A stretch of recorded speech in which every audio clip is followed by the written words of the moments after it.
What is up, guys? Oh shit. Welcome back to the Words from the Nerds podcast. It's been a very long time. Um, we've missed a little bit, um, Small tiny bit. but we're back. We are back, and we're back on that grind, talking about no other than The Last of Us episode 1. That is right. We're already in mid-January, and I'm very, very, very excited about this one. Mr. Charles, how have you been? I've been great, man. What a thing to come back to. This Oh is yeah. if I had to pick one thing to start 2023 with the podcast with, this is one that I would want to start it with. The Yeah. one. And I'm feeling fantastic, especially after that episode. That was a little bit of a teaser for how Yeah. I'm feeling on it. Just absolutely fantastic. It was It- everything I could have hoped for as a fan of yeah. the game. Yeah, dude. It exceeded my expectations so much. I knew it was going to be fire just based off the trailer we got, which was an amazing trailer, by the way. I knew it was going to be Truly. very good. And then, and especially it being like almost an hour and a half first episode, it's like we get a movie, we walk into a movie, and now we got 8 more episodes to follow. Eight, seven, I it's think it's 9 eight. episodes, right? Yeah, nine Okay, total. okay, So nine yeah, eight total. left. 8 episodes left, and it might not seem like it to people that have not played the game, but we have barely scratched the iceberg, bro. We have barely skeet a little scratch on there, bro. We have so much left, and I cannot be more excited. But um just to do some housekeeping, yeah, we took a little break. It didn't mean to, but after Wakanda Forever, nothing was really coming out. I was just not motivated. I kind of stepped back from posting a lot. Um, We both came a little bit unmotivated at a certain yeah, point. but that kind of stuff happens. We kind of we forgot we had a podcast for all three of our weekly listeners. So we're back and we're hitting the ground running. Got some Ant-Man Quantumania coming up. Soon. Um, let's see what else. We got some banger movies coming out. Creed 3 is coming out in a couple months. Yes. March is loaded with stuff. I Seriously. think we also have like John Wick. I think there's Um, something every week. yeah, I think there's something Every every single week, week. and then even like the first week of April. I know for sure April. I don't know if you saw it, but the Beau is Afraid trailer. Um, Oh it with yes, I did. I did. Yep, Joaquin yep, yep. Phoenix, With dude, Joaquin Phoenix, yeah. absolute mind bender. It already looks amazing, and I love Ari Aster as a director. Hereditary and Midsommar are two of like my favorite horror movies. So Mhm. Joaquin Phoenix in the mix with like this mind bender horror movie. Very excited. So yeah, we have a lot coming up Yeah. on both the Marvel DC side of things and just the movie side of things. But what a great time to come back and hit the ground running again, especially with all of this awesome media coming and week to week here with The Last of Us.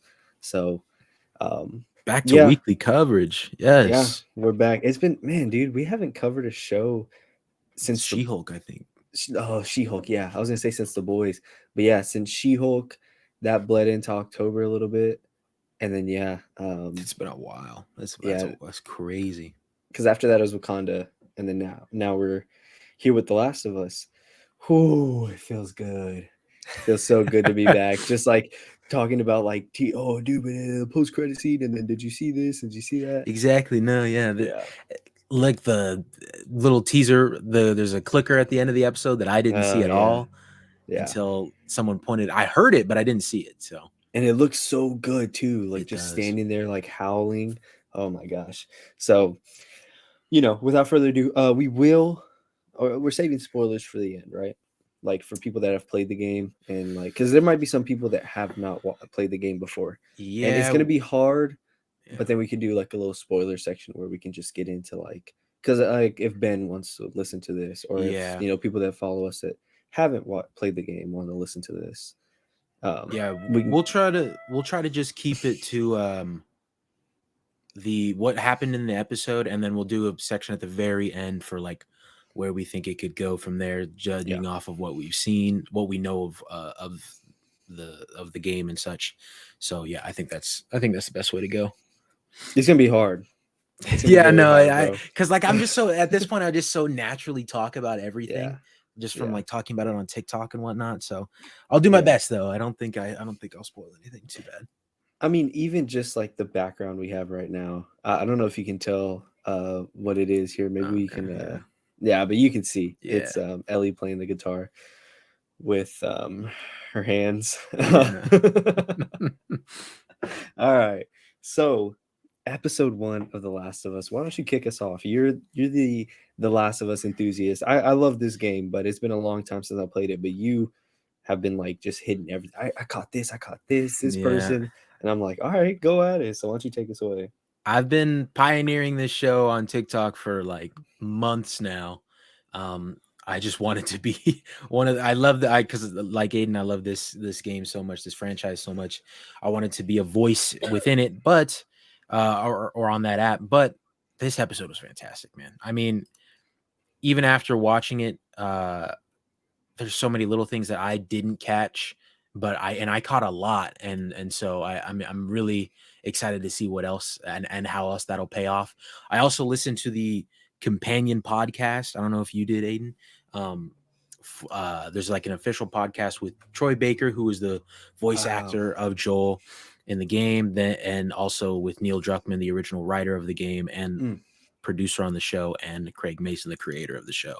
And they did a lot more insight of little things into this episode. And we'll get into that later. But I thought this is one of the most fantastic starts to a series that I've ever seen. And granted, you can take that how you want to. I might sound biased because I'm fully admitting that I very much enjoy the video game, but I think it's almost been unanimously loved by everybody. Even most people I've seen, most people I know, mutuals on TikTok and such, don't have not played the game, and hmm even they are highly praising the show. And so I've seen very little negative things to have been said about it. Um, it rips her heart out in this first episode, just like the game does. I think it does it better than the game does. Uh, yeah. yeah, Pedro's I performance. I'm sorry to cut you off, but no God. seriously. Oh, okay, keep going. No, seriously, no, that's like 100%. Both his and Nico Parker's performance in that scene absolutely floored me. It's I know we're jumping ahead a little bit, but I just we need to talk about it because my favorite part I think is just how he continuously tries to pick her up to take her, but then she becomes limp and then he just gives up and just starts hugging her. And it's like he's Mm, accepting it, but not, he doesn't accept it at the same time. He just, it's so beautifully done, which sounds yeah. really weird when I'm talking about someone dying, but Dying. it is just, it's fantastic. It really, really is. Yeah. Um, and I love what they did specifically with Sarah this time around because in the game, it doesn't let you spend as much time with her. You don't get Mhm. to, not that it was like a really in-depth time with her within the show, but still more so than the game did. And I think Yeah. that definitely worked in the favor of the show when it came to that scene in particular.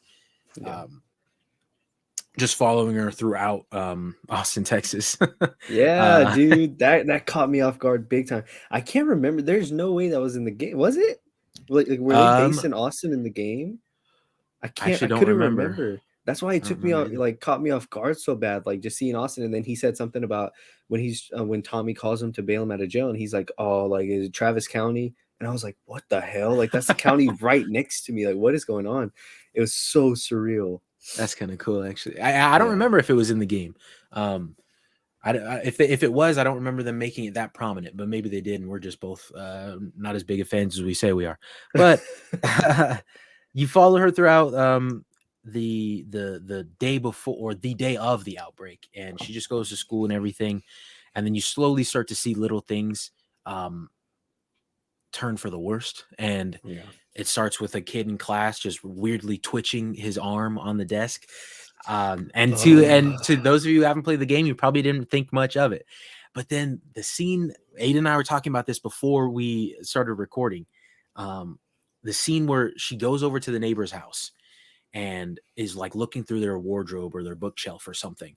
And then in the background, blurred out, you can see the grandma in the wheelchair just twitching with her mouth open, and and the music just slowly threads. It's, oh my god, the tension building was absolutely top notch. Yeah.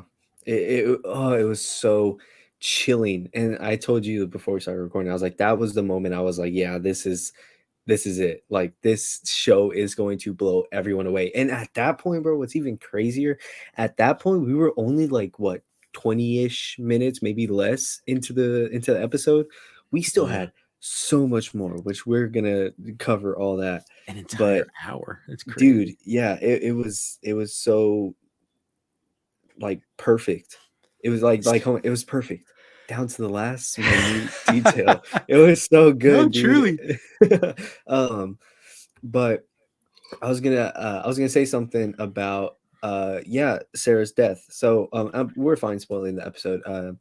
We'll get into the spoiler for the game and for part two later on. But yeah, Sarah's death, man. I was rewatching it, and I like how you said that. Like, I mean, it's the acting. The acting is so good, and just Pedro's voice. You can hear him say, "I know, I know, I know," and he says it over and over, and then he yells at Tommy, and he's like, "Tommy, help!" And Tommy's like, "Joel." I was like, Dude, "Dude, that's oh!" It was just so even good. like even just people that are like have not played the game. You're just sitting there, and you're like, "There's no way."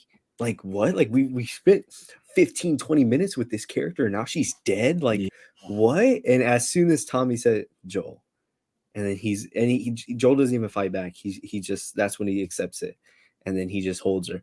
And bro, when I tell you I was sobbing, when I tell you I was sobbing, I've played the game. I've seen this scene multiple Knew times. it was coming. Broke me.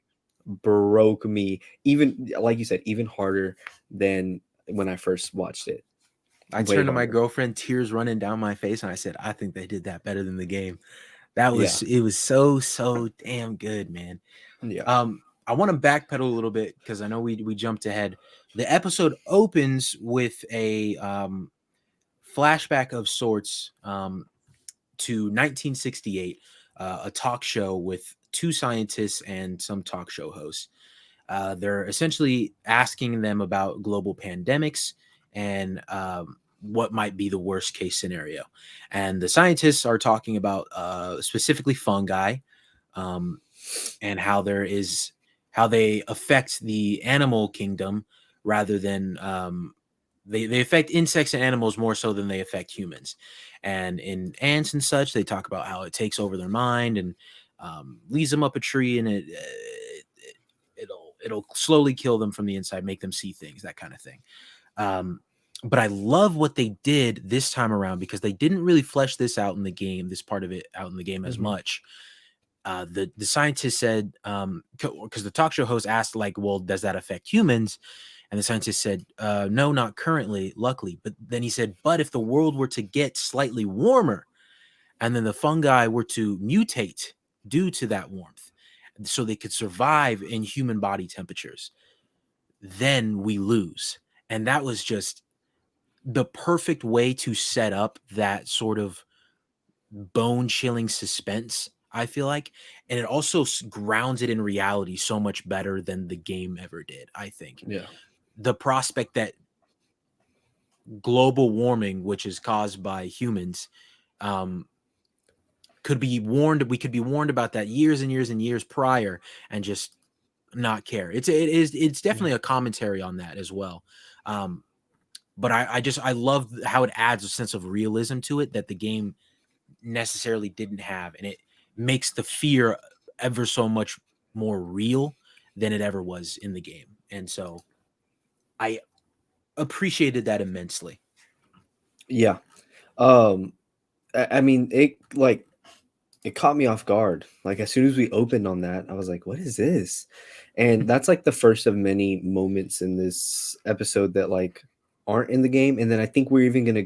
I saw someone talk about on Twitter that we might even go back even further to how like how the virus or how the fungi like developed and like patient zero and things. Yeah. And so that's what's so like nice about getting this as a TV show, because like not only is The Last of Us such an like interesting universe, such a cool universe to kind of sit in with like all the lore and the virus and the zombies and stuff and the was it contracepts I don't know, Cordyceps. cordyceps. Yeah. um but to put it in a TV show with 9 episodes that are all going to be about an hour long, and to go back and visit things that we haven't even seen before, that the makers of this game, the writers of the game are overseeing, being like, yeah, yeah, fuck it, why not, like let's say this, let's show this. And so things like that. And so to start the show off with that, I was like, oh yeah. And then it goes back to what you said about Sarah, like spending more time with her character makes the death hurt even more. Well, like in the game, you wake up and oh my gosh, when we saw that clock and she went to sleep, it all came flowing back to me. I was like, shit, dude. As she wakes up, she tries to look for Joel. He's not there. But even that, like, oh, where was Joel at? Like Joel was just at like nowhere, and then he just pulls up with Tommy. Um, explaining things like that, showing the patient zero, showing her going to the Alder's house or Adler's house, Yeah. and seeing the grandma twitch out, seeing her school, all stuff like that. To know that we have 8 more episodes of moments like that on top of moments that are like 1 to 1 of the game. I'm gonna keep using that 1 to 1 of the game.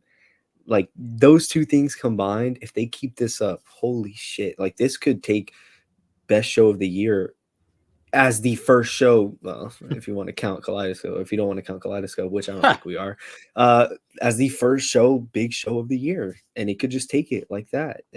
I would not doubt that it already has some awards coming for it. I'm not afraid to say that. After this first episode, I would not be surprised if come awards season, next year at the end of the year, it gets some noms or some winners, Is because winning god an Emmy of some damn, kind, bro. The it actors or the has show. to. Yeah. Or even just like the makeup or the Truly, yeah, effects, the effects, yeah. No, because that clicker definitely. they find in the wall when him and Tess are walking through there. That looks amazing. And then we're gonna get to see even more like oh, man, I'm jumping ahead, but like the trailer where Ellie's like playing with it and like the eyes Oh, moving yep. or Yeah. whatever. But anyways, just to know that we have a whole bunch of things like that opening scene, and that, I mean, that to open it up with that talk show. First of all, very beautiful set design. Like the cinematography, like the color grading on that looked so like True, yeah, no. Yeah. comforting. It just, but what's going on. You know what they're talking about. They're just all sitting there smoking a cigarette. Like it's just knowing what's going to come after that. Um, Especially what's going to come in a couple of minutes, seeing one of the most hard-hitting scenes in like video games, uh just really set the tone for me, where I was like, oh man, I'm completely invested. That yeah, I think that's like what video game adaptations should be. You should be able to expand upon what you already know while still covering the stuff you already know. And Yeah. that was a perfect example of it, like with following Sarah around and maybe what she did beforehand. Um, but also the little thing that I didn't fully notice, but I did notice that they were mentioning it a lot. But lots of other keen-eyed viewers, as well as Craig Mason in the podcast, kind of made it more apparent. Um, so the episode after the flashback opens with them all having breakfast at the house, right? And Sarah is trying to make pancakes, but Joel forgot to pick up pancake mix. And so they kind of just brush that off. They're like, oh, well, no pancakes. We'll just have eggs. And then when they get outside, the neighbors are having biscuits, and the neighbors offer them biscuits. They say no. Joel says he's on Atkins, but I think that's just a joke. And then he says Sarah will come over after school. Sarah goes over after school and makes cookies with the mom at that house, but she doesn't eat any of the cookies. And so keen-eyed viewers have noticed that also the game, in the game, that is how it broke out as well. It broke out through some contaminated food, but we just never knew what kind of food it was. We assumed it was like corn or crops or something. And yes, Mhm. exactly right here. Did the outbreak for audio listeners? Did the Aiden just threw up an image that says, "Did the outbreak start with flour?" Question mark. And that's exactly what a bunch of people caught on to. And because Joel, Tommy, and Sarah didn't have because Joel forgot to buy pancake mix that day. That's why they're alive. Minus Sarah. That's why they're Yeah. alive.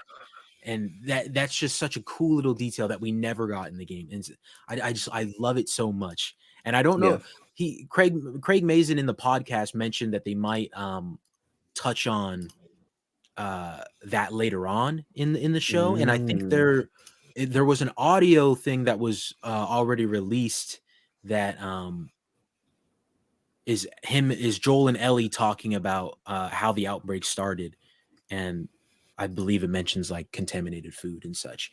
So I don't know if that's the moment he's talking about. There might be something later on as well, but either way, it's super exciting to see, and I don't know, I get super giddy thinking about that kind of stuff because like we never got that kind of stuff, and Yeah. there's more that that we'll talk about later on too, particularly what comes to mind like with Tess, but it's Yeah. stuff like I was almost jealous of the people that have. I still kind of am jealous of the people who haven't played the game. Talking to you, Ben, haven't played the game and just are completely blind and going like, because you're getting to experience all this with more fleshed out detail than we ever did, but we're still Yeah. getting that fleshed out detail for those players that have played the games and loved them so much. So I can't thank them enough for that. Seriously.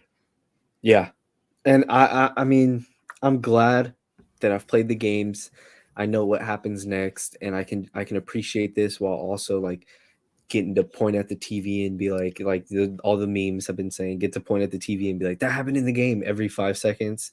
But also like to for this to be your first introduction to like this story and to this game universe, with now show universe, it's kind of like, man, you're getting it good. You're getting it real good. Seriously.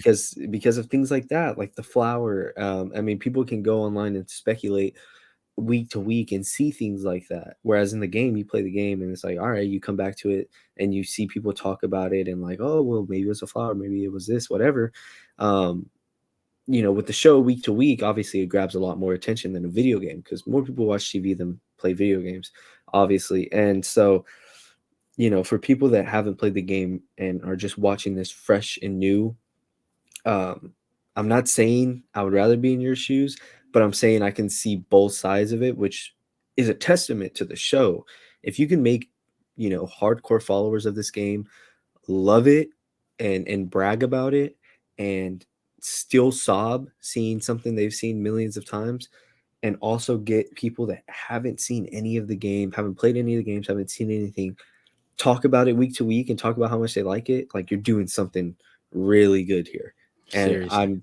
I really hope they can keep it up week to week. There's no doubt in my mind that they can after this first episode.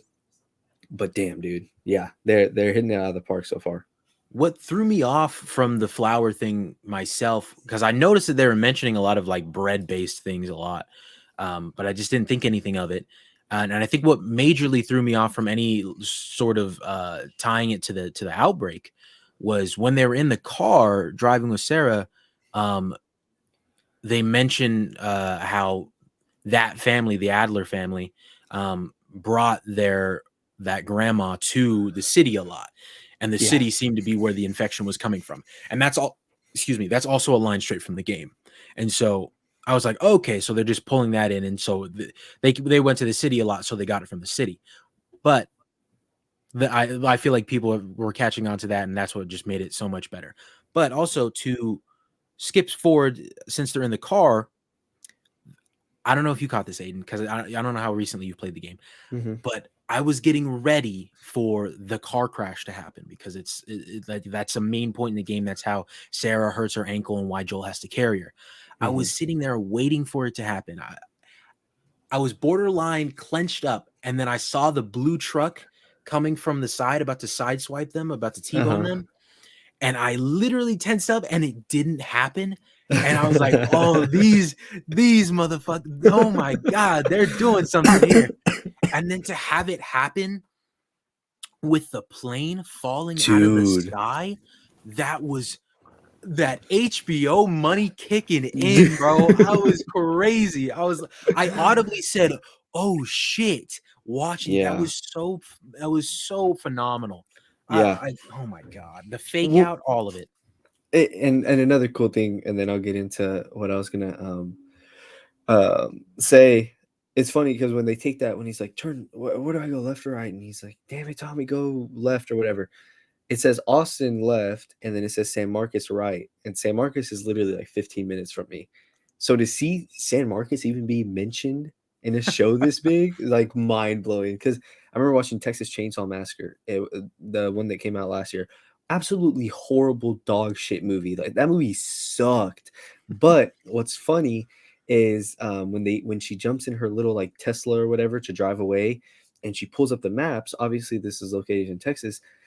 All of the cities right there, instead of being like Austin, San Marcos, or Austin, whatever big cities, it's like Buda, Kyle, like Bastrop, these tiny cities that are like minutes from me. And I was like, what the fuck? Like, I had to tell my dad, like, bro, look at what they're doing. I don't know if it's the budget, if they were like, nah, you got to use these like janky. I think my city was even in there. If Really? I'm not mistaken. And then I've told y'all a ton of times, it's a tiny city. What is it Yeah. doing in a Texas Chainsaw Massacre movie? Anyways, so they turn, yeah, and then we do the fake out. But before that, they show the planes above, just like all Yep. taking off. What was kind of eerie to me about that was you could take it two ways, and I was kind of juggling back and forth between how I took those airplanes leaving. I was like, one, it could be just people frantically finding whatever they can do, finding anything they can to take off and get out of there, or two, it could be clickers that are just being controlled to just fly these planes and just even if they don't not mean to do it on purpose, just boom, fly off, and because they're flying real low. Yeah. And then I was like, "Oh, that's interesting." And then not even like a couple minutes later, it's just, whoo, dude, I like my jaw was dropped. I was like, "What?" It's It was crazy. insane, dude. I could So crazy. I remember they said that the budget for this show was really high, like one of the highest HBO's ever had for a show. I don't remember the exact number, but I'm glad to see that they're using it. They are really using it, and it's working well, and it all Oh looks yeah. really, really good. And I wanted to, I guess we can talk about it now. There's a because it's not spoilery, but the at the end of the episode there's a or after the episode there's a clip teasing the weeks to come, and in that there's a shot of a CGI shot very clearly of buildings like toppled over each other or one like leaning on it, and that looks so good. And I feel like that's what you want from TV shows and movies. You want both their practical effects and their CGI to look fantastic. And so far, that's what I'm seeing. I don't know what else they would use CGI on.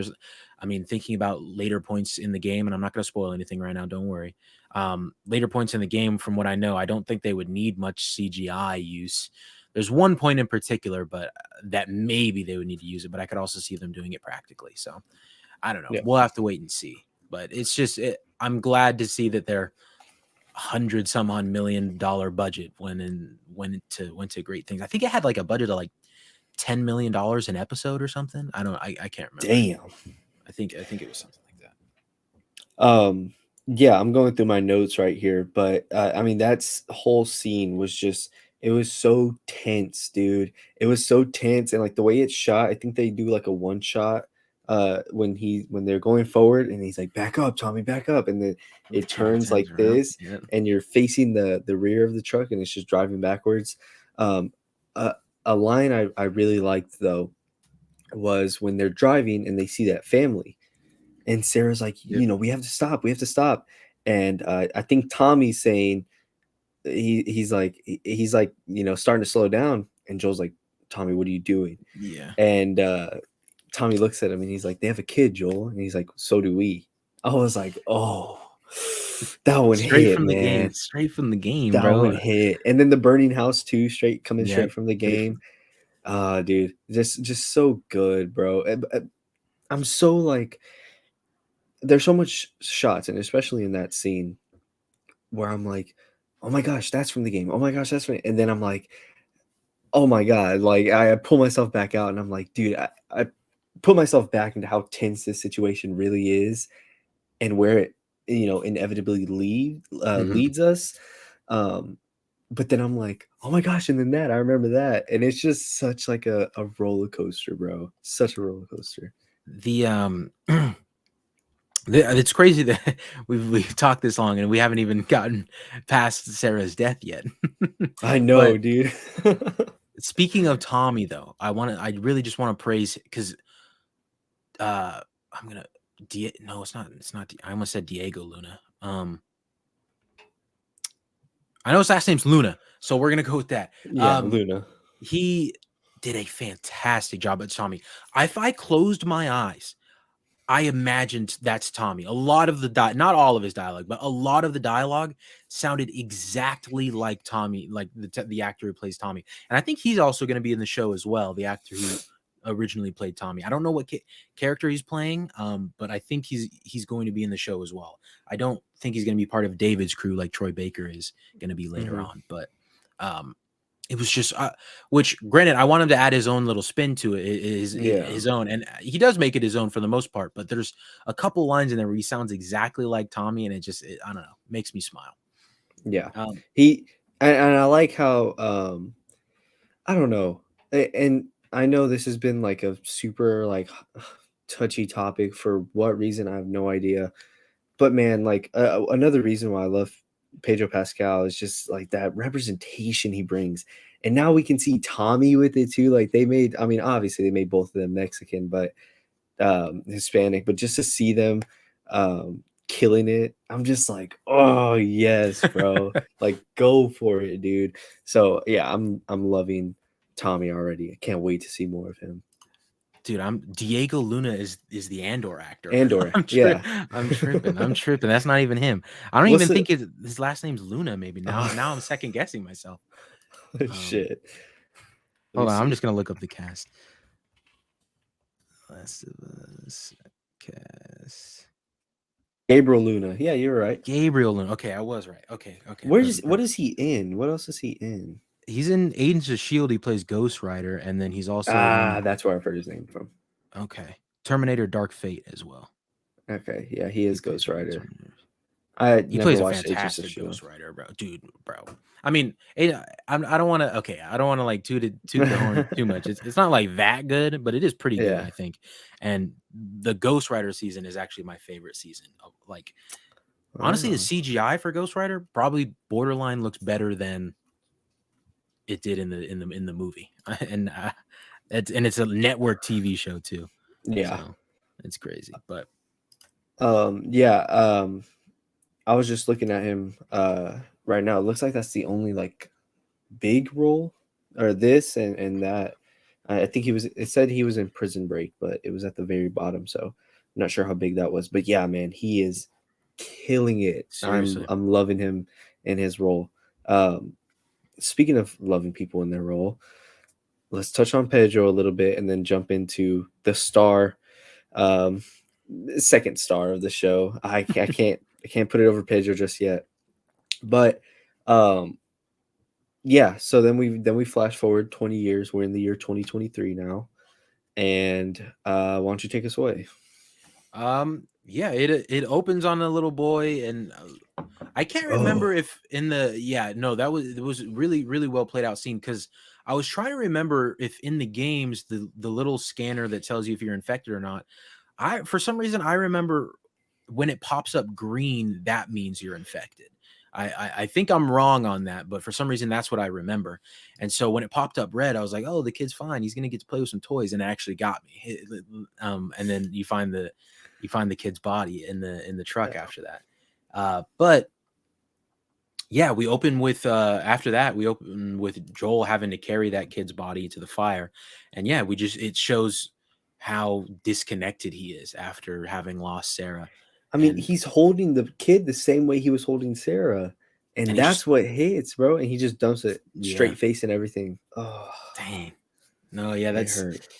it's it. I think that speaks to the dichotomy that Pedro has with Joel specifically. Um, like you can see the fun loving side that he had with Sarah sitting down on the couch watching Curtis and Viper too, which also Yeah. is, not no spoilers here. It's just a slight little Easter egg for The Last of Us Part 2 for those of you who don't know. But Yeah. um I think he plays it really, really well. And then so we follow him to um, meet this other guard who this guard who works for Fedra in the quarantine zone, and Joel looks like he's a little drug dealer now. Yeah. He's giving drugs out to guards and such for some ration cards. It looks like, and he looks like Picking he's up extra shifts. yeah, he's trying to take whatever work he can, and um, he's trying to be more productive, I guess, and he's trying to work his life away, it seems like, rather Yeah. than think about what he has to. But Yeah. um even then, he's still this is a change from the game as well. I want to talk about. Um it seems like he's really going out of his way to try to find Tommy. Hmm. Um and in the game, if you don't know, him and Tommy are sort of estranged. They had a huge falling out. They haven't talked to each other for who knows how long, and they don't plan on talking to each other anytime soon. But it looks like now Joel is trying to find Tommy. They haven't been in contact with each other for a while. There is a line later in the show, in the episode, where Joel is talking to Marlene, and he says that Marlene turned Tommy against him or something, or turned him to the Fireflies, which also Tommy was a Firefly in the game. But that's as far as them being an estranged brotherhood. That's as much as we get right now. We'll have to see more of that later. It was it was an interesting way to take it, I thought at first, because the main crux for their adventure, it's almost entirely changed if you think about it that way, which I don't want to dive too much into that because we're going to talk about more game spoilers later on. But it was definitely different, but I don't hate it. But I also can't say that I love it either. So Yeah. it's definitely strange, but we're gonna have to see how that plays out. Yeah. Then we finally get to Tess, which I think Absolutely killed her role. yes, Anna Torv did a fantastic job as Tess, truly. And the one complaint that I had was that at this point in the game, they established that Tess was a really badass character, and she Hmm. was feared by people in the quarantine zone. Yeah. But in the show, I never really felt that, like especially if they're just, well, I guess not when it comes to Robert's guys. Robert's guys sort of beat her up in the game as well, but they specifically go out of their way to mention how scared of Joel Robert is. But in the game, Robert or Joel and Tess are kind of both that sort of scary figure to people in the quarantine zone. And it seemed like they just took that away from Tess, and I couldn't really seem to figure out the reason why. It seemed like kind of unnecessary. I will say in the partner podcast, it kind of opened my eyes up to it a little bit more, that Tess is sort of the anchor to Joel in a way. He's kind of like a loose cannon, a hothead, I guess. And so she kind of has to talk to him like a baby to like keep him from doing really violent things. And so I kind of like that for her. She kind of takes on that role um rather well. And so it still shows that the power dynamic of her and Joel's relationship, and she is the powerhouse, I guess, of that relationship. She's definitely the one, quote unquote, in charge there. And so that was definitely a different take that I enjoyed. Aiden's gone. The hell happened there, buddy? God damn it, man. What was that, man? I don't know. I think my Wi-Fi just like completely blagged out for a second, and I was just sitting here, and then I guess it just connected. So here I am. Of course. Oh, we make our grand return. Oh, it's been so long. Wi-Fi shits out. Like, come on. Damn, son. That's horrible. I hope that still got everything that I said about No, the. yeah, I mean, it says we're still going for Yeah, 42 minutes. I think it just okay. kicked me out and kept you in here, so. Okay. All right. All right, anyways, you were saying? I was talking. I saw you were frozen, and I just kept talking, and then when it kicked you out, I was like, "And Aiden's gone." Uh, um, and so with that being their relationship, them both going out together to get things done, and she's kind of like the one that goes off and talks to everybody, and while Joel sits back and like he's pissed off and he threatens to break that guy's jaw, yeah, like that's super. Pedro Pascal is so good, man. Like yeah. that. I mean, I'm a huge Walking Dead fan too. Don't get me wrong, but that was way cooler. I mean, actually, I don't know. They're on the same level. The line where Rick says like "I'll break your jaw, knock your teeth out," it sounds pretty cool. As well as Yeah. like if you tell me to look for the light, I'll break your jaw, dude. It's so good, man. So good. And Yeah. so I love how they both went out to go look for him together, and then obviously we'll get to how that ends up. But what do you think about them and their relationship? Yeah, I really like their chemistry also. It seemed like as soon as we, get them both in the same room, it just clicks and they're just feeding off each other. And I don't know if that's Pedro Pascal or if it's everyone. Um, but man, like with everybody he interacts with, it feels so natural. It feels so natural with Tommy, with his little banter with Sarah, Ellie, even the little bit of time we got with him and Ellie, I'm sure definitely going to see a lot more Yeah, of a better side with them too. And then with Tess, I I thought they clicked automatically, and it all felt so natural to me. And yeah, I like the choice of just having her in charge, and he just sits back and he's just kind of a badass. Like every scene where he's toting a weapon or where he's just sitting back, just like mean mugging, I just see Joel, dude. I see Joel every single time, and it's just so nice. And then I said before we started recording, the fact that one of my favorite actors in Pedro Pascal is playing one of my favorite characters of all time, Joel. Like, dude, I feel like I'm living in a perfect reality right now. Like, that is so mind blowing. And, when I'm watching this show, I just kind of sit back and I'm like, damn, dude, we're really watching Pedro Pascal as fucking Joel motherfucking Miller right now. Like, it's how the dream come to crazy, life. dude. Yeah. So I loved it. I thought she killed her role, especially at the end when she just starts cussing out Ellie, and Ellie's like, whoa, no, trust me, trust me. Um, yeah, I thought it was all so good. I'm excited to see more of all three of them. Even though we know that, you know, what happens, um, just so. But yeah, I'm excited to see more of them in the next episode and whatnot. No, yeah, definitely. And so after that, obviously they go off to go. Actually, no, sorry. We're gonna jump over to Ellie and Marlene now because that's all happening at the same time as Mhm. this. I wanted to say, compared to the games, it's actually very interesting to me the way they let this play out because it's very much from the beginning. You understand that. Actually, I don't know if I want to say this, but okay. So I will say about Marlene, it is a very interesting change to the game, and if you know what I'm talking about, then you know what I'm talking about. We'll talk. We'll touch on that a little bit later because I do think it's a tad bit spoilery to talk about what I want to talk about. But in regards to Bella Ramsey as Ellie, I hope all of those weird ass haters are eating their words right now. I hope Oh they just yeah. feel like little losers because she completely embodied Ellie. Like it was insane what I was watching.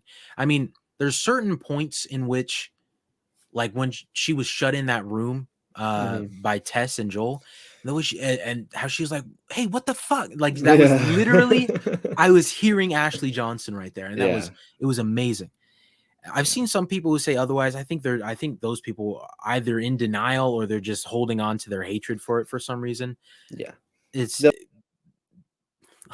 he's gone again. Okay, no, I'm back Oh, I actually. thought you were gone again. No, no, no. No, they'll come around, bro. They'll come around. I hope so, bro, because they gotta have some sort of reality check, man. That's Yeah. crazy. It's insane to sit there and watch that performance, playing the game, to sit there and watch that performance and hate on her and continue Yeah. to hate on the casting. I thought she completely embodied Ellie. Um I know there's a clip from the game where like Joel like beats the shit out of some dude and like Ellie sees and he like looks at her and he's like, "Are you okay?" And she's like, "Better than that guy." And it's just like I'm just so ready for those little like court whatever they're called. What Peter Parker does, what Spider-Man does every time he's in a fight, just Quips. some Yeah. little quips, yeah. Yeah. I'm so excited to see all those little quips and we got a taste of it this episode and like her throwing her little tantrums and uh trying to attack Joel and just being like, "Give me my knife back." It's just so good. I Yeah. think she's completely embodying the role right now. Seriously, I mean, we know Ellie has like a little potty mouth. She always be cussing, and I Yeah. feel like it's just even down to the mannerism. She's just getting it all really down to a T. I keep saying that even on my TikTok and everything, but that's the truth. She's getting it down to a T, and it's crazy. It's crazy and awesome to watch.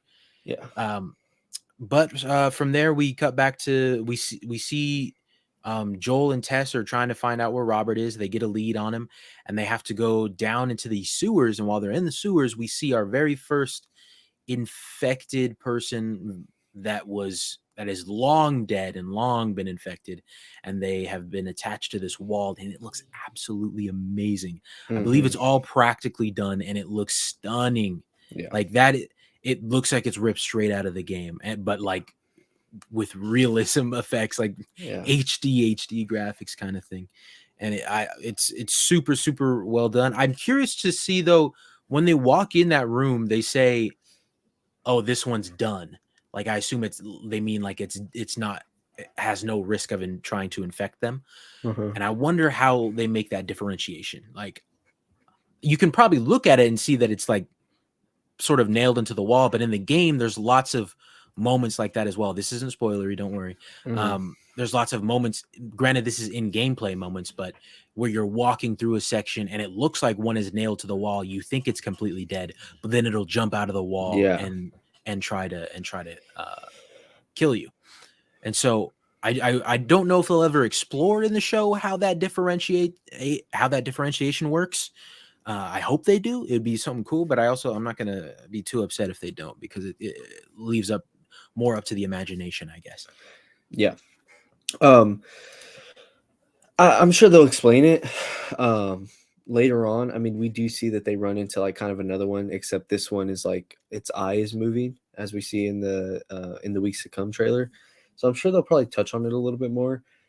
Um and I feel like you kind of have to, especially if you're kind of separating from the game that much, which is not Mhm. like a drastic change, but I feel like you kind of have to touch on it and explain it a little bit. So that'll be interesting. But yeah, I mean that it looked phenomenal. And if that's just like our first taste, imagine seeing one walking alive, like the shots in the trailer where it's just like behind them. It just it just opens its mouth and just, dude, I can't it's wait till we see our first clicker, bro. I it's gonna can't be wait. great. We technically saw a little bit of it at the end, Yeah, but true. oh man, to see one up close, to see the bloaters, dude. Oh, dude, Oh, we are talk to in me for so much, bro. In for so much. I mean, you people forget about that last shot in the trailer, bro. with the. They forget how good that looked.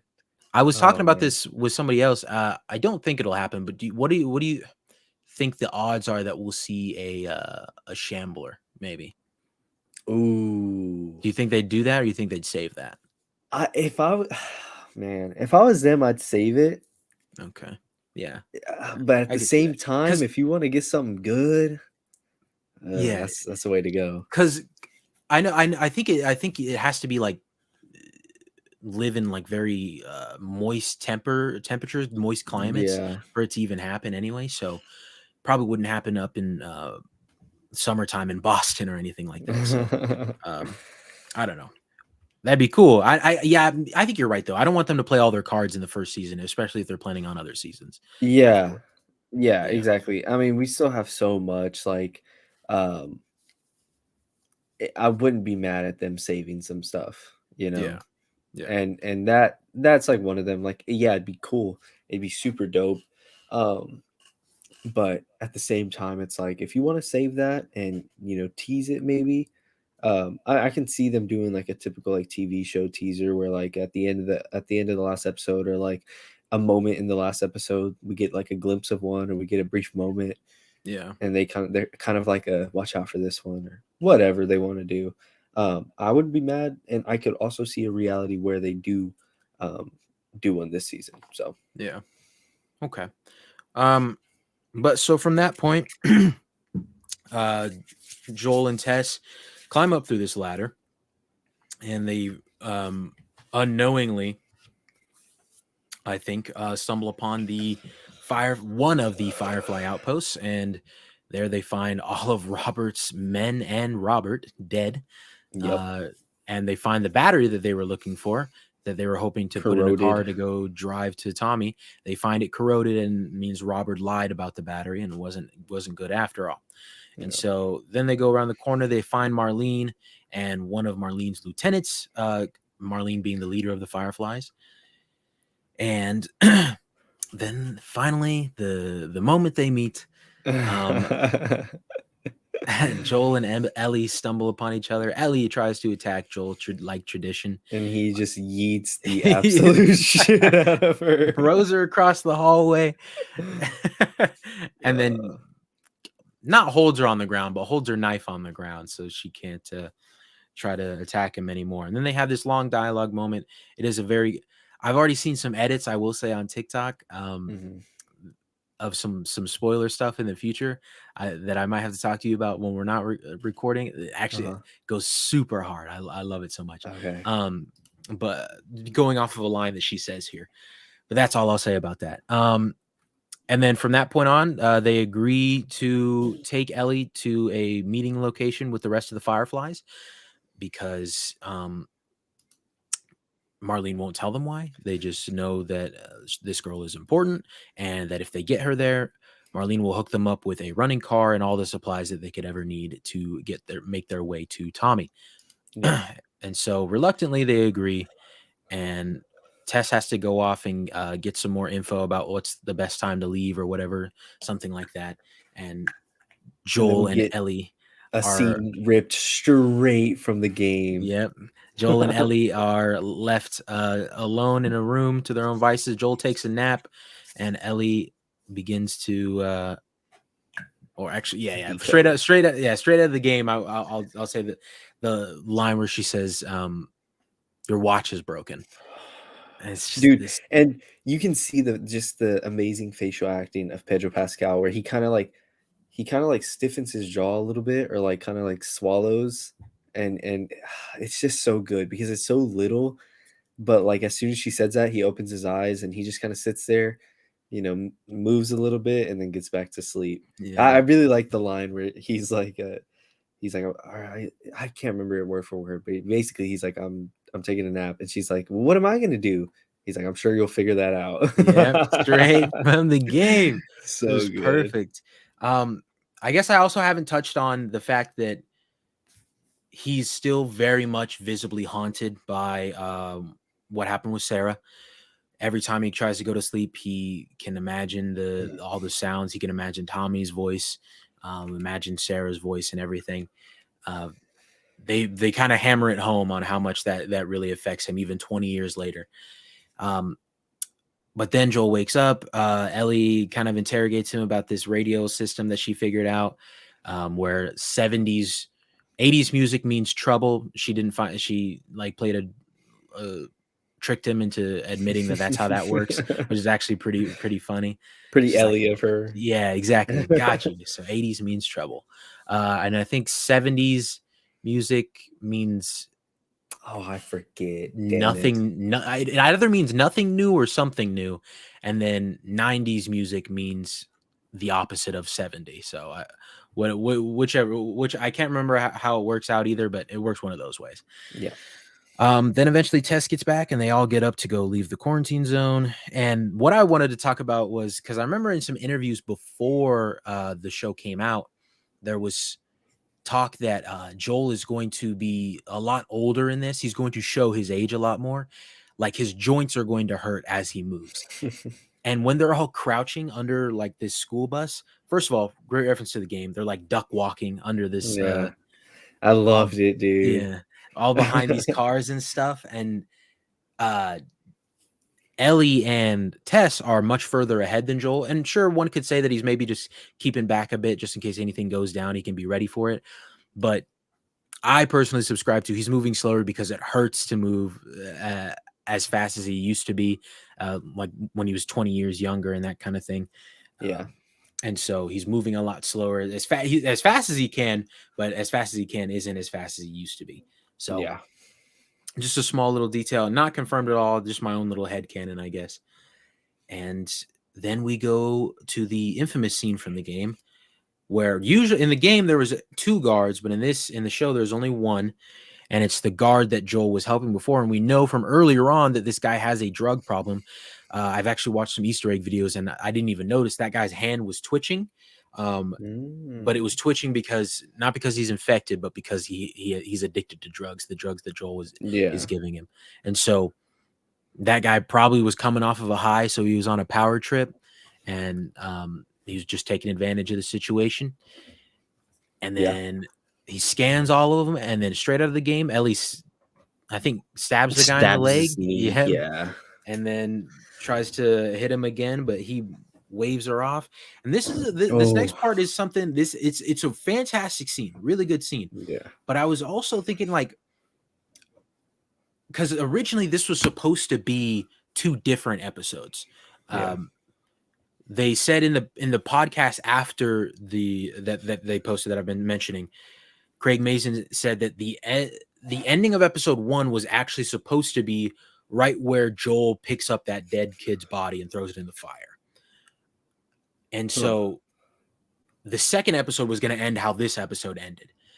And apparently the HBO representatives that they showed it to said that wouldn't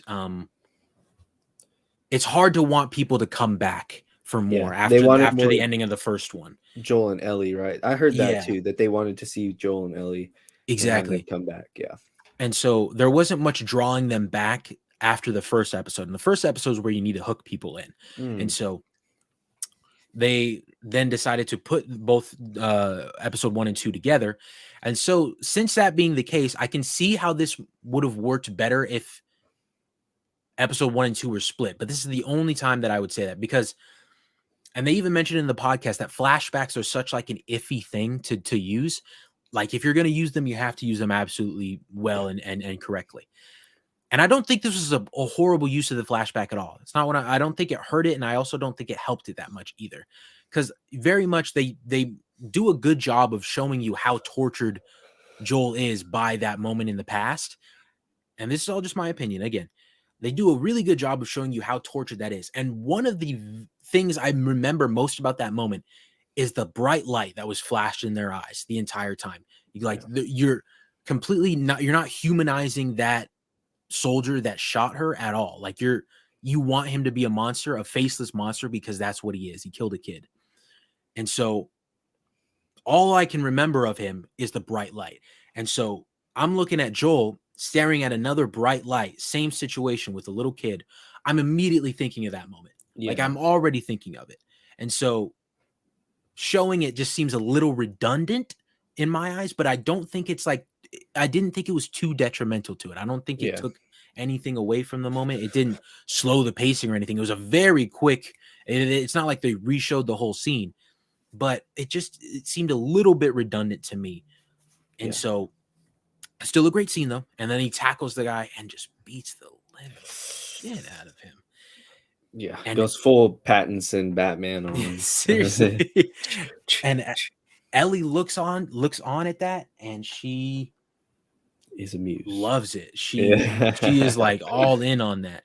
And according to the Craig Mazin in the podcast, he said that this is Ellie like fully just enamored in someone actually Protecting her to such a degree, Yeah. and she's like addicted to the violence at that Yeah. point. And I so mean, that's she grows up to be a motherfucking badass, dude. Damn, like hell yeah, Ellie. truly That's what I'm talking about. But yeah, truly. anyway, sorry. No, no, no, yeah, no, that's I mean, that's pretty much it. Yeah, no, that's I like it because it's laying the groundwork for that. I like she's we're seeing the early parts of that Ellie that is just willing to do whatever it takes Yeah, and kill whoever she needs to. And so yeah. I love that a lot. And if this and if the story's going as far as we think this, I just gave a huge spoiler out, and I forget we're not in the spoiler section. Anyways, if the story is going as far as we think it's going, it's laying the groundwork for things that happen later on down the line in older years that um set up for a very good character arc for Ellie. And so I can appreciate it looking at it that way as well. Yeah. And that's well, okay, no, no, that's not where we end up. So as that guy was scanning Ellie, we see that it turns red, and Tess sees that and finds it. Joel is still kind of in shock mode that he just beat this guy so horribly. But Tess sees that it's red and starts flipping out, and Ellie's like, "No, no, no, this is 3 weeks old." Yada yada yada. And then she's like, "Joel, we got to get up, we got to go." And then they run away, and we hear the clicker, and we see the clicker on the top of the rooftop as Yeah. they're running away, and that is how the episode ends. And so, fantastic episode. I think it's really really well done. Obviously, I don't want to reiterate what we've already said, Yeah. and there's a couple things I think we want to talk about spoiler wise now when it comes to the games, both Yeah. games. So if you have listened up to this point, thank you. We thank you so much for listening. The rest of this is probably going to have spoilers for both games and potentially the rest of the show. And so thank you guys so much for listening and watching. We appreciate you guys so much for our first episode back. Seriously, means a lot if you're still here. And yeah, thank you guys. Now let's begin the spoiler section. 3, 2, 1. Joel dies in The Last of Us Part Two. No, no. Basically, what I was saying that I now have to cut out. Talking future wise. What I was saying, it lays the groundwork for that circle of revenge that Ellie finds herself in The Last of Us Part Two, and that's one of the reasons why I really like the ending of The Last of Us Part Two. I know it's very, very, very controversial, but that's one of the reasons I really liked it. We expect her to kill Abby. We expect her to get revenge for Joel, but this whole thing started because of revenge. Abby wants to get revenge on Joel because of her dad, and then she kills that, and then she kills Joel. And then Ellie wants to get revenge on Abby. It ends up driving away Dina. It ends up losing her fingers, and she finally just needs to, figure out that she just needs to stop the endless circle of violence, the endless circle of revenge, and that's what she does.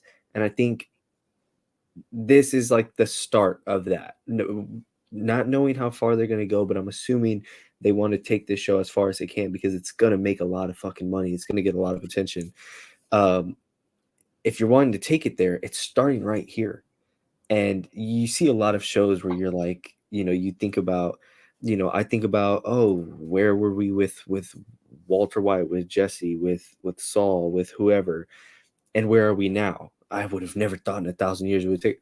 Well, same thing with Ellie. Right now, there's some people that are like, all right, cool. And then if the show goes on as long as we think and it ends with like The Last of Us Part Two live action, um, I can see them being like, oh my gosh, man, I never saw it. But it starts here with Ellie seeing someone going out of their way to protect her and feeding off of that violence and that revenge. Mm-hmm. Truly, and that's why I think I love it so much. Is because like that is what Ellie becomes later on Yeah. in the future. Like she's essentially watching her future self, and she doesn't know that. We, Mhm. as people who've played the games, know that, and it's. I think it works beautifully in that way because there obviously Craig Mazin in the podcast talked about how she loves that and she loves that someone's protecting her like that. And so maybe she's gonna idolize that. And so he didn't say that idolize part. This is me now. So Yeah. maybe she's gonna idolize that and she wants to do that for someone else in the future. And that Yeah. someone else is Joel, but just unfortunately it's after the fact. Yeah. And it's I mean, there's so many different takes from people that like if a lot of people someone on one of my videos recently commented saying that most of what Ellie did was in self-defense. I don't think I agree with that. I think that takes away from Uh, her character if you say that. Like she does all those things and she seeks out those things. She's trying to kill those people. I yeah, would say in the first game, yes, like most of what she does is in self-defense, if not she's a all of it. kid. Yeah, Yeah. Yeah, like she could have killed David way early on, like when she was waiting for James to get back with the medicine, yeah, but she didn't. She only killed David later on when David kidnapped her and also right, tried to kill her, yeah. And so we see the natural progression of Ellie. So I love this is laying the groundwork for it. I think we will end up getting a season 2, especially with the news today. We didn't talk about this, but the news today that the first episode had like 4.7 million people watch it, and it Shit. was like the biggest HBO, second biggest HBO premiere in the past 13 years. Holy Uh, shit. second only to House of the Dragon. Who And up there with very elite company. yeah, yeah. So and you hear that obviously, and then I was wondering because I was like, dang, it beat out like Euphoria because I remember Euphoria was a huge show, and if you look Mhm. it up, Euphoria's premiere wasn't so big, but the following episodes it had like an average of like 19 million people Oh, watch it. wow. So that's a lot. So I mean, we'll see. I mean, it definitely has the potential to get up there. Like there's still 8 Yeah. episodes left. Word of mouth is going to spread. I'm sure word of mouth already spread with how Oh, much people are yeah. talking about it after this week. Who knows how many more millions of people have watched it in the 2 days since Sunday since it came out. Exactly. So Yeah. and now that they know it airs on Sundays, they're going to keep up with it. But one thing I wanted to touch on with the whole Marlene and Ellie thing, um, how they play it differently in the game. Uh, you kind of know right off the bat that Marlene is a caretaker for Ellie in the absence of her mother, and you also know that Marlene knew Ellie's mother in some way. But in the show here, it seems that they are playing a little bit coy with it, and I kind of appreciate that because it's kind of keeping those who have played the games on their toes. Because originally I was sitting there thinking, oh, they're not going down the route that Marlene knows Ellie, but they're laying hints like Marlene knows who Riley is. Marlene knows that Ellie's name isn't Veronica, knows it's Ellie. Marlene is the person who put Ellie in that school. And so why would she put her in that school? Why would she keep such a close eye on her? Probably because Anna asked her to, Anna being Mhm. Ellie's mom. And we don't see that yet, but I'm sure we will because I know we're going to see Anna Ellie's mom later in the show, played by Ashley Johnson. That's Yeah. honestly sick. That is so cool. So good.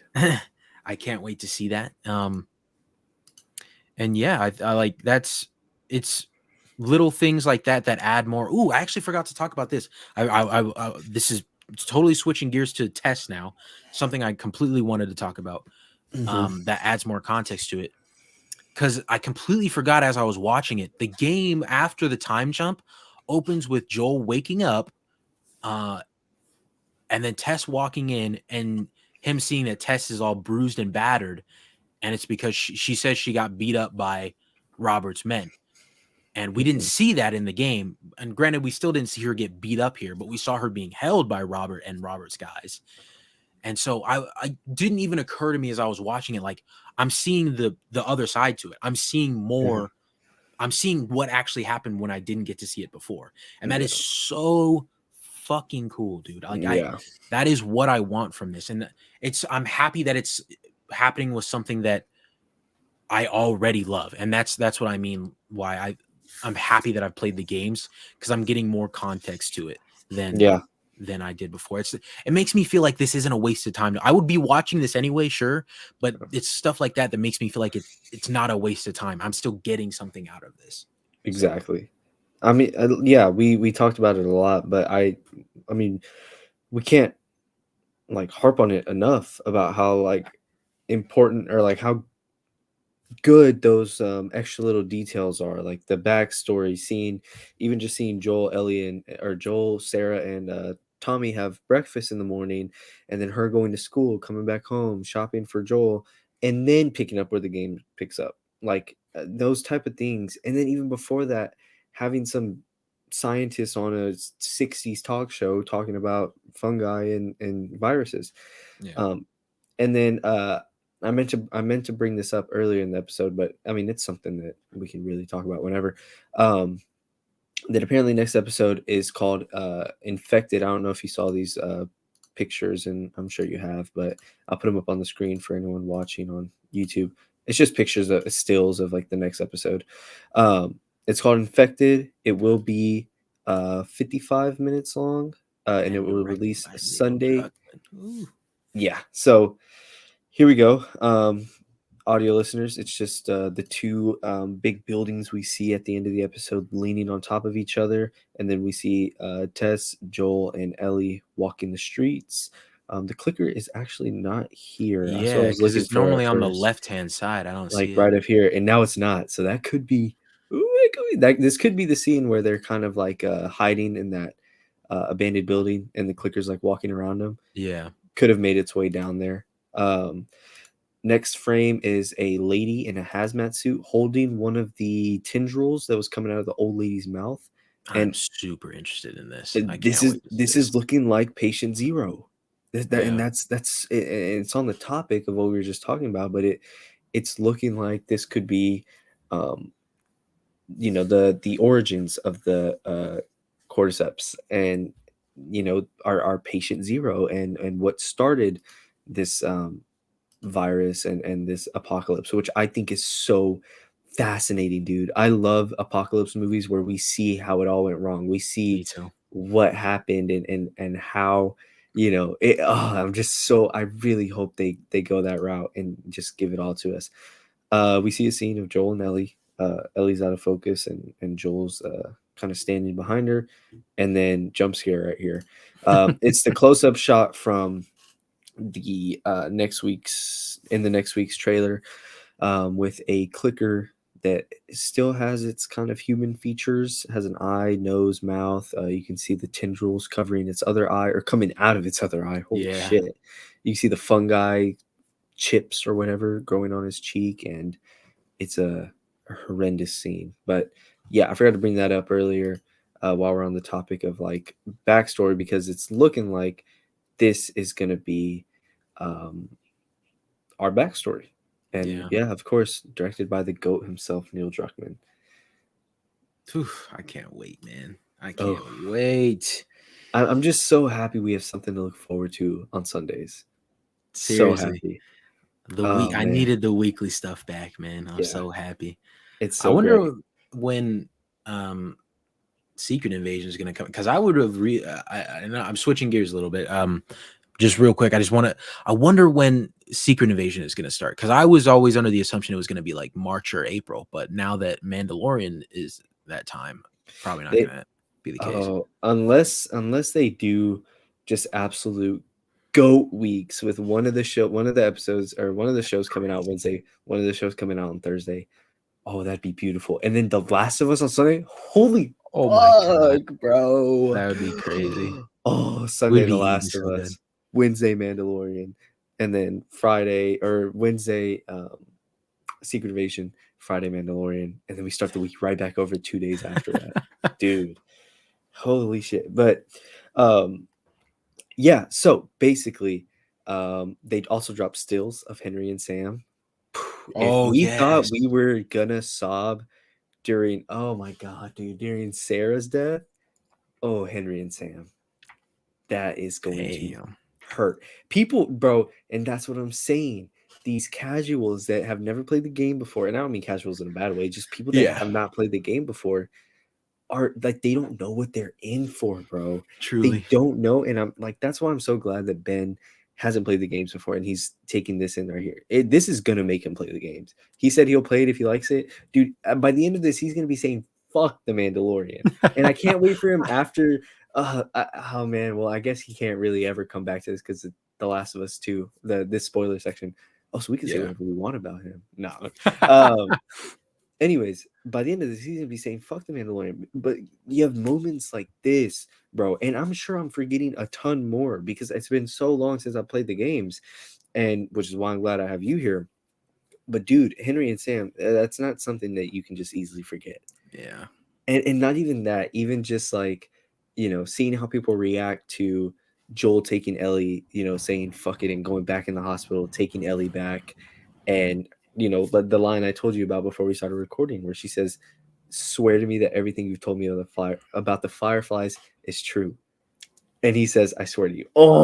Dude, Oh, and he lies to her because he that's wants gonna to be so save good. her and not the world, bro. Oh, it's gonna be so good, man. I So can't wait to fucking see good. people's reactions off that lie. Oh my god, man. Yeah. And the discourse is probably gonna come up of like people talking about if Joel did the right I thing just or got not chills. I just all got over again. chills. Dude, I don't give two fucks. I'm a Joel apologist. I don't care. I don't care. I would have done the same. I saw this tweet. Someone was like, what they say? They were like, honestly, I, what Joel did was like the bad thing. He really fucked up, and they put in quotes. I would have done the same exact thing if I was him. It's like, yeah, dude. Like people, and that, not to get all like preachy, but like we were talking about commentary earlier. I mean, that's a big commentary also. Like, I mean, this man lost his daughter. He found a new daughter and made this connection with Ellie, and now they're gonna kill her right in front of him. Not right in front of him, but you know what I mean. Yeah, And people are so quick to be like, he's selfish. What would you do in that situation, yeah. though? He's You know? human. He's human Yeah, for that.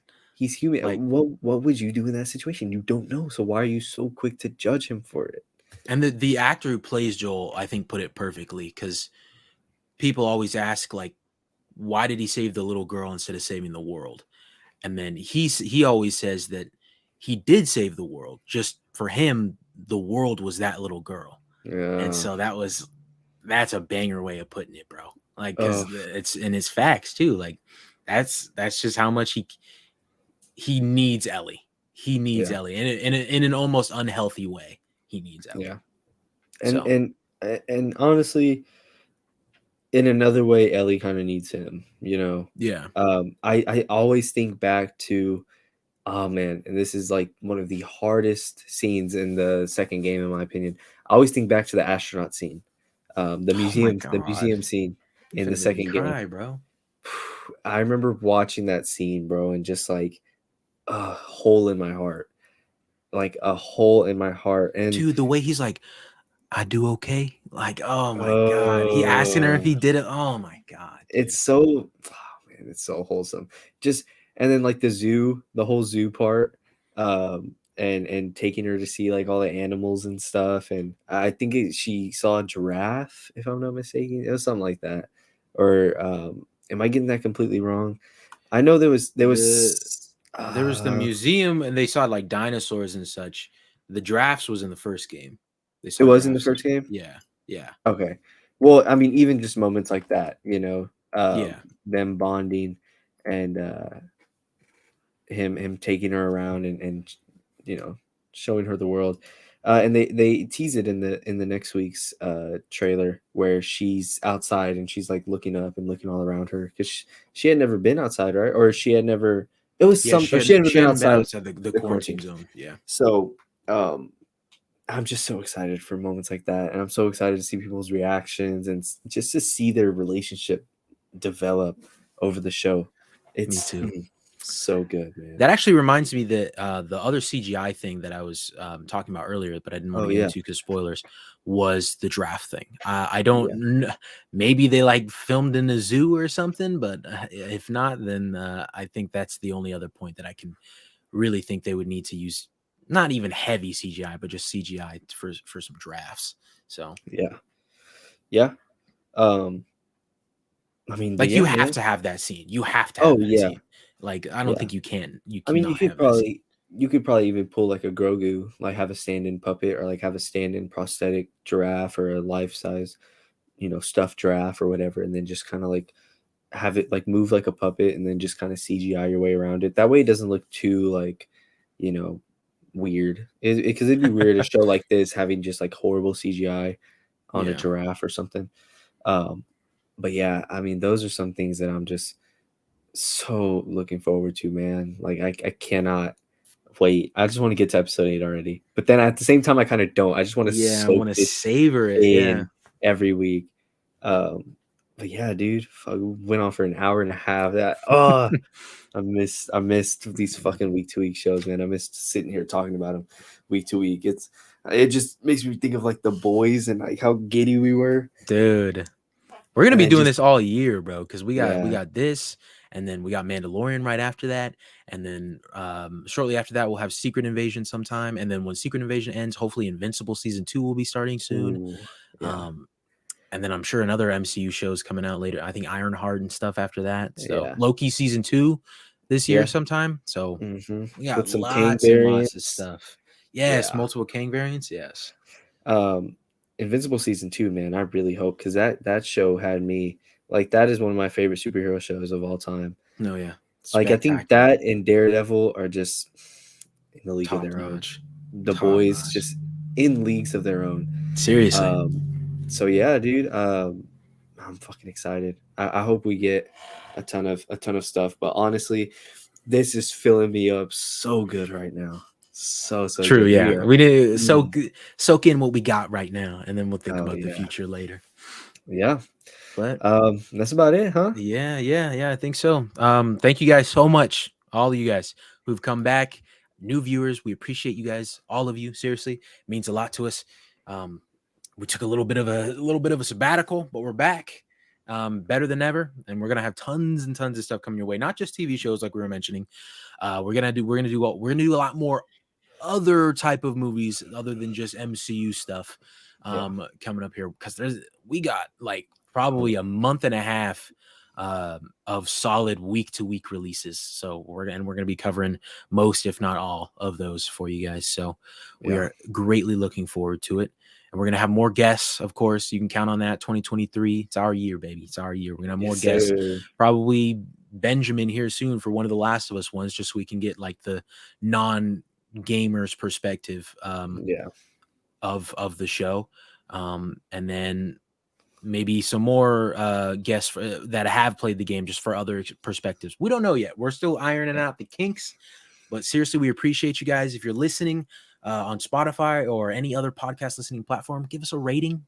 Give us a 5-star rating. You know you love us. We love you too. So go ahead, just drop one. Drop us a follow too on there, so you don't miss when we drop an episode. If you're on YouTube, hit the like button, hit the subscribe button, hit the notification bell. We appreciate you guys immensely for doing all of that. And you don't even have to. If you don't want to, you don't have to. Or if Yeah. you want to change your mind later on, you can go ahead and hit that unsub button. I'm gonna cry, but like I don't know, but it's fine. You can do that. But we appreciate you guys seriously. I cannot say that enough. And we will be back again next week with Yup. more The Last of Us, more lovely Joel and Ellie time. And yeah, One more thing. Aiden H Talks on YouTube, dropping a bunch of yes. movie reviews, trailer reviews. Started that back. I started that up in October. I don't know if I mentioned it for Wakanda Forever. So yeah, I've been grinding out videos over there, just talking about movies, trailer reactions, and stuff. And uh, No, oh no. no, I Okay. thought I lost you for a second. You froze Oh, for a little bit. I was like, oh you no. froze for me. Oh, weird. But yeah, if you want to watch my The Last of Us trailer on YouTube, is my best performing video. Ooh, bangers, bangers. You can go watch it there. But yeah, just shameless plug. Yes, give him a sub on YouTube, Aiden H Talks. Charlie as well. Yes, and my name Cubson on YouTube. I do all sorts of trailer reactions too. I want to do a recap of every single episode of this show. I Oh need wow. to film my one of this episode. Um I might do that tomorrow. Anyway, follow me. You can subscribe to me on YouTube at It's Cubson. Now that YouTube has the handles, it's at It's Cubson, just like on TikTok at It's Cubson. And my Twitter is Cubson _ if you want to follow me there. I should actually probably change my Twitter at, but that's neither here nor there. We appreciate you guys immensely. Thank you. I know I've said that 1,000 times now, but seriously, this has been the Words from the Nerds podcast. We love you guys. Adios. Peace.